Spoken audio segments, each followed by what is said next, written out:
I'll be back. I'm totally pushing the time here. That is the greatest part about living so close to the hospital. My husband can make it in 4 minutes. I don't think I can. So this is the 36-week appointment. All of us have a cold.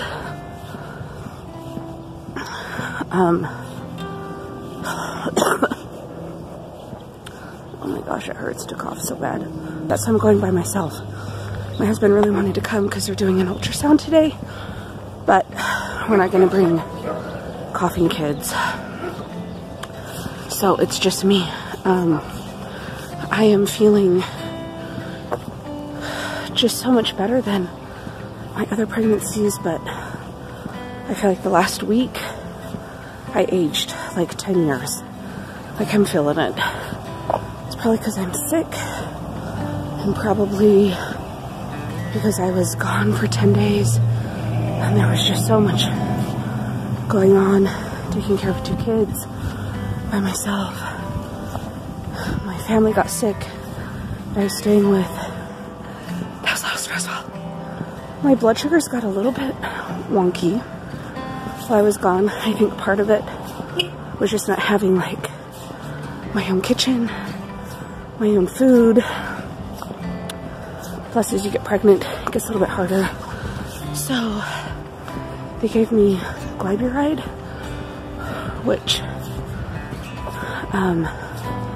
helps you produce more insulin, which, yeah, I didn't want to take that.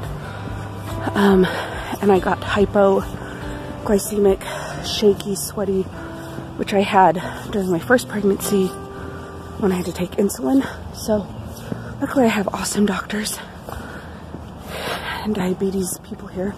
So they told me I could just go even more low carb and just take a half a pill at night, because it was really my fasting sugars that were getting a little bit harder to control. I am here and I already feel like I have to go pee again.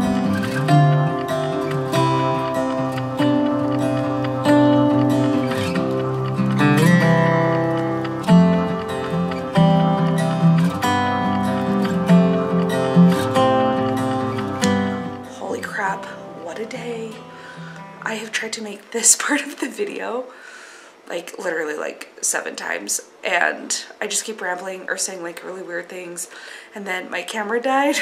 So here I am. Let's see if I can get through this without rambling too much. So you saw up until the doctor's office when I was like oohing and awing over that 3D ultrasound, which, oh my gosh, cute little chubby cheeks and a little nose. Definitely looks like my daughter already. I don't know if it's a boy or a girl. I have been right with the gender every time. I have known the gender before conceiving every time. Every time I've taken that pregnancy test, I'm like, this is a boy or this is a girl. And I have been very confident about the gender. With this one, before I got pregnant, I was like, we have a boy. I know this is going to be a boy. And I have felt boy, boy, boy. But the longer I've been pregnant, I've started to wonder if I'm going to be surprised with a girl. So I don't know. I couldn't tell from the ultrasound if it's more boy or more girl. It's just very baby.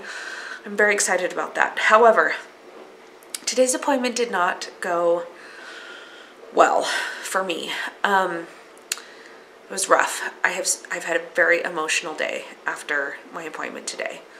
And I'm trying to be calm and I'm trying to be rational, but it's just been really emotional. So they said that the baby is already measuring on the ultrasound at 7 pounds.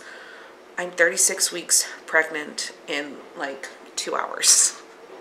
When the clock strikes 12, and anyway, you know what I'm saying. Okay, so I'm basically 36 weeks pregnant. At this point, the baby will continue to grow, like a half a pound a week. So my doctor said that's putting you in like the 9-pound baby range, and this is what happens when can happen when moms have diabetes. And he's, you know, talking, and he's like so nice. I love that doctor. There's 3 of them that kind of like share a practice, and he's my favorite. He delivered my daughter. I adore him. I trust him. He's very easy to talk to, very straightforward. But I mean, he has to give me the facts.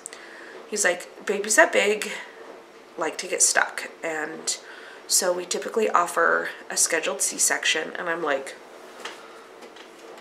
no. That was not part of my plan. That thought had not even crossed my mind.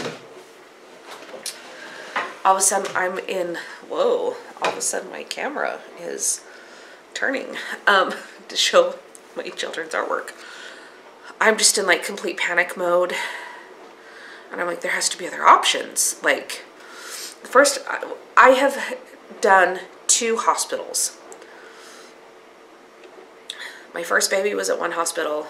My daughter was at this hospital that I'm at now. And I've just learned every hospital is different. Every doctor is different. Every OB is different. Every hospital has their own policies. So what's going on at this hospital might be different from what is at your hospital. So I don't want to like scare anybody.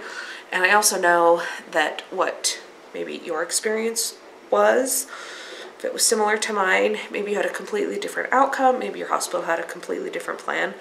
When I was pregnant with my son and I had diabetes, I mean, they were talking well in advance that, you know, moms who have diabetes, we schedule an induction no later than 39 weeks. I mean, it was like totally different. This practice, it's not just you have diabetes, you get an induction. They're like, no, you have to have this, this, this, this, and this, and this. So I'm at the wait and see part of, you know, I trust the doctors. I think that's my point. I really do trust who I'm seeing, and I just trust that the best decision will be made. So there's nothing I can do. I asked him if there's anything I can do, I would do it. I'm like, should I just not eat for 2 weeks? It's like, no, don't do that. It's just going to be what it's going to be. So hopefully the margin of error of up to 20% is in my favor. That means that the baby could be as small as 6 pounds right now. It could also mean that the baby could be as big as 8 pounds. I have kept my diabetes tightly controlled. I have gained less weight this pregnancy than my other 2. I don't know how this happened. And so I spent the whole day beating myself up, wondering if it was something I did. You know, have I been overeating? Have I, you know, I mean, I've thought of everything. Everything. So much guilt, so much like pressure on myself. Plus I have a cold and my kids are sick. It's just a really stressful day. Like every cough, I'm just like wanting to like hug myself and like make it not hurt. But this is pregnancy. As if rolling over in bed wasn't already painful enough by the nighttime. My hips and pelvis, they're kind of, they're done. I'm not having near the problems that I had with my first 2 pregnancies, hips and pelvis wise, but I mean, it's sore. And I saw a chiropractor 3 times last week, and he assured me that the pubic symphysis joint, which is where I've had all the problems before, he didn't think that it had separated. He assured me that it doesn't look like things are like way out of place, like you described that they were in your other pregnancies, but it's definitely tender down there. There's definitely a lot of inflammation. It's definitely a little bit mobile, and it shouldn't be. So, you know, I'm trying to take care of myself as best as I can, rest as much as possible. I took a nap today at like 4 p.m. That felt amazing. But yeah, it's now almost 10 o'clock. Everybody else is asleep, and I'm in my cat nightgown because you know that I love a good nightgown chat. If you've been around my channel for a while, you know that every once in a while things get really sad around here, and I end up chatting with you in my cat nightgown. I don't want to have a scheduled C-section. I know that C-sections happen, and I know the most important thing is that the baby is healthy and that I'm healthy, but I don't want a C-section. That is my last favorite choice. So Anyway, week by week, I guess these updates will be very interesting for the next, hopefully only 3 weeks. Hopefully 1 week, or hopefully 3 weeks from today, I am in that labor and delivery room right down the street.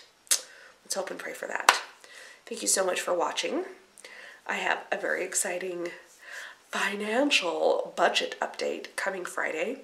Do you see that these shelves are bare? That's also intentional. Stay tuned. Working on that.